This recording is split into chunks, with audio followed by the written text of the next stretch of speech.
नुआ वर्ष में बाबा आखंडलमणि को पूजा करी शुभ मनासिले भद्रक जिलापाल। वर्षर प्रथम दिन में जिलापाल दिलीप राउतराय परिवार सहित जाई बाबा पूजार्चना करिसेंती।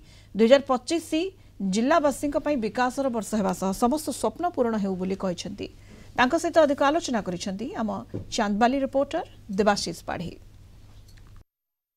आम सहित अच्छा भद्रक जिलापाल सकालू सकालू भद्रक जो आराध्य देवता बाबा आखंड पाखर पूजा अर्चना कर नूतन वर्ष शुभ मना जिलावासी शुभकामना देते सीधा कथा तो सकालू सकालू आपने आखंड को पूजा अर्चना कले आज नूतन वर्ष प्रथम दिन जिलावासी कौन वार्ता रखिए सकाल आसिक आज महाप्रभु का आशीर्वाद मु कामना कली एवं आशीर्वाद या मागिली जे भगवान जे आपण समस्त जिलावासी को सुख शांति एवं समृद्धि प्रदान करंतु एवं यह संभव हो पार जदि आमे समस्ते महाप्रभु का आशीर्वाद कामना करिबा एवं तांकर आशीर्वाद आम सहित रहिले सब किछि सुरुखुर हो पार शांति रही पार प्रगति रही पार एवं आम जिले रे विभिन्न संप्रदायर व्यक्ति विशेष माने रहउचंती सेमानक भितर मध्य मैत्री एवं प्रीति रही पारिबो। जे आमे जेतबेले एकुटिया चालू ताकू कहा जाए रेस किंतु भगवान जेतबेले आवश्यक चलती ताकू कहा जाए ग्रेस।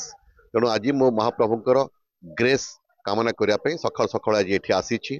मु आशा करूछि महाप्रभुंकर ग्रेस आम समस्त को मिलिबो एवं आमे समस्ते आम ए वर्ष आम समस्त सुखमय हबो एवं शांतिमय हम। मेडिकल कॉलेज कहतु विश्वविद्यालय कथा कहतु आखंड पीठर उन्नतिकरण कथा से जो 2025 से कार्य प्रशासनिक स्तर में केमती आगु को नेबे से कौन निश्चित जे 2025 रे हमर जो डिस्ट्रिक्ट हेडक्वार्टर हॉस्पिटल अच्छी ताहा कार्यक्षम हेबो सब काम सरी जाइछि ता इनागुरेशन अपेक्षा अच्छी।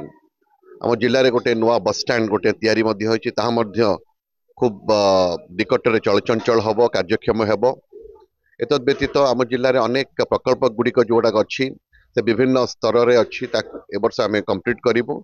मो समस्त जिलावासी सहयोग कामना करुच्ची एवं आम खूब निकट में आम आरंभ करने जाऊँ आमर धान किणार प्रक्रिया जोटा कि जनवरी मास 5 तारिख आम आरंभ करूँ।